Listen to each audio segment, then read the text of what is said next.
Hello everyone, welcome back to another video. This time I will talk about the chess league, which I play every week or so, and it's a tournament of either 5 or 8 players playing in a team against another team, and we try to get as many points as a team as possible, ideally 3 out of 5 or 4.5 out of 8, so the majority of the points to win as a team. And in this case, it was the 5th league, so the lowest one, and I was one of the 5 players playing for our club, and I played with the black pieces. This game had a shocking turnaround that I would like to show you, going from equal to losing for one of us with a single capture. This is to emphasize the fact that taking some piece may not always be the safest choice or the best choice, because even though you may be trading some equal material, in the end you will leave a tactic open for your opponent to take advantage of. So this game began with the move e4, and I played e6, the French defense. The point is to play d5 and to take control over the center while blocking the diagonal to my king, so that no sacrifice on f7, which is the capturing of a lesser piece with a higher value one without getting material back, so that no sacrifice is possible on f7, which is the pawn right next to my king, and the king is the only one defending it. So the move played was bishop b5, and I played a6. This is exactly what you should do, because the bishop has no future on the b5 square, as it can be easily kicked around by my pawns, which is exactly what I did. Then bishop h4 and g5, or b5, sorry. Then bishop g3, the only move. And then I played bishop b7, getting my bishop to the long diagonal and attacking the e4 pawn. Then he played d3. You may notice me looking over to the left to see what moves were played, because I have a score sheet from the game, because in the longer games, or in games where you play for, let's say, over a half an hour, you are required to note down your moves, and you can later replay these games from the notation. Of course, you have to know how to write down your moves, and you should write them correctly so that you have no issues replaying these games. Obviously, as I began playing chess only 3 years ago, the beginnings of my chess notation were rather shabby, but as time went on, I got used to noting down my moves, and now it's better than it's ever been. So bishop c5 was played, developing my bishop, and getting ready to castle sometime later. Um, then knight to f3, just normal development, and h6 to stop potential uh, bishop g4, bishop g5 or knight g5 business after I play knight f6, and the g5 square would no longer be controlled by my queen. So after h6, he played bishop e3, offering a trade to my bishop, which I played bishop e7, not wanting to trade off my active bishop. And also, you may notice that the majority of my pawns are on light squares, which means that the dark squared bishop complements them well. So my dark squared bishop is the more active one. I don't want to trade it. After bishop e7, he castled, getting his king to safety.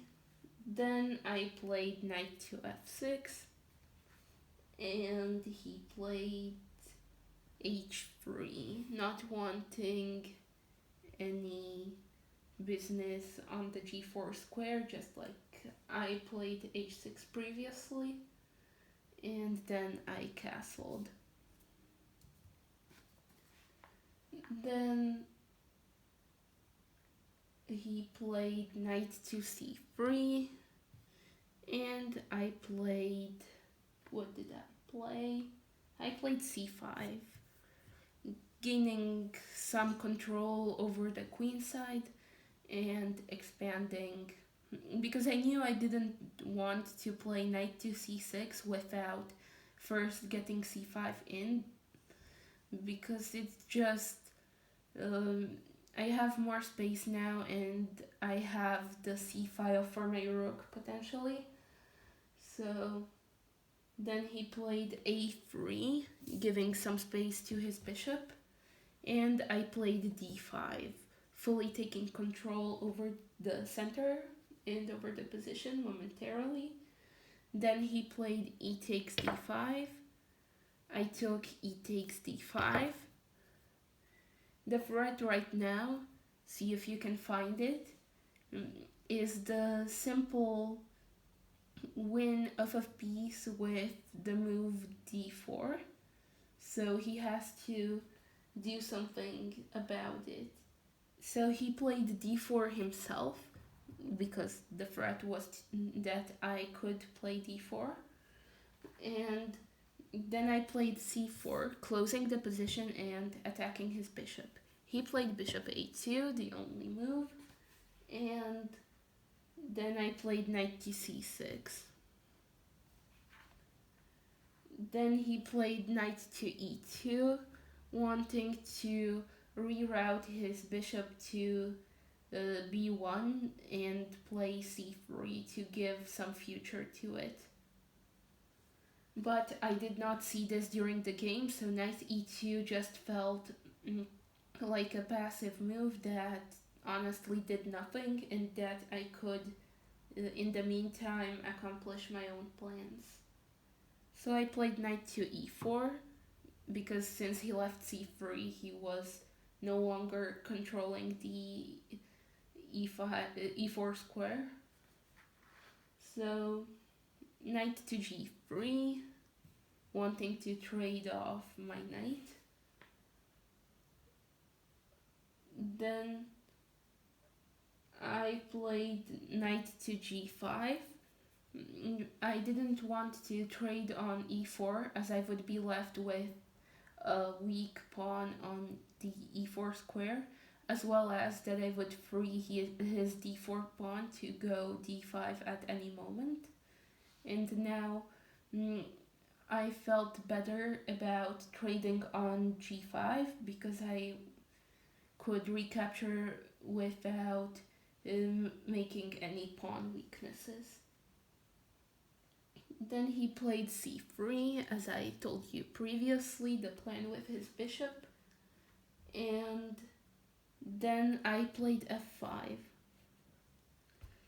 It's slightly weakening on the light squares, and my light squared bishop is right now on b7 doing literally nothing as there is a pawn on d5.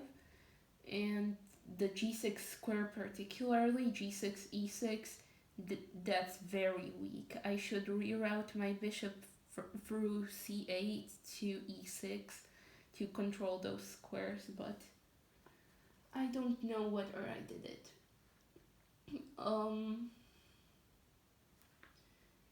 After f5 he played bishop f4. Obviously the square in front of a pawn is the most important one as it's weak, as the pawn has no control over it. Now I played knight e4, and now my opponent took knight takes e4. I took f takes e4, and now look, two of his pieces are under attack. The bishop is under attack by the f8 rook, and the knight on f3 is under attack by my pawn. So I will definitely win a piece, and this is a turning moment in a rather equal game. Although I may have had some advantage due to my pawns and due to the fact that they were so far advanced. But now it's just hopeless for white as they will lose a piece and with it the game. So now he played bishop takes h6. Please, in these positions, don't take the bishop as you are opening your king too much. Take the knight. The knight is better to take also because you are opening up his king if he takes your pawn. If not, then you have a powerful pawn on f3 known as the pawn can create checkmate threats, so it's known as an anchor pawn. And it can anchor the queen potentially on g2, giving checkmate, which is my goal right now, to get my queen to g2 or some other piece near his king. So he played bishop e3, returning back. Now I played bishop c8, eyeing the h3 pawn in case he takes mine on f3. Then he played king h2, and I played bishop d6 check, forcing him to either play g3 or to return back somewhere to the first rank with his king. So he played g3, and now the winning move is queen d7, because he has no way to guard queen h3 check and queen g2 checkmate.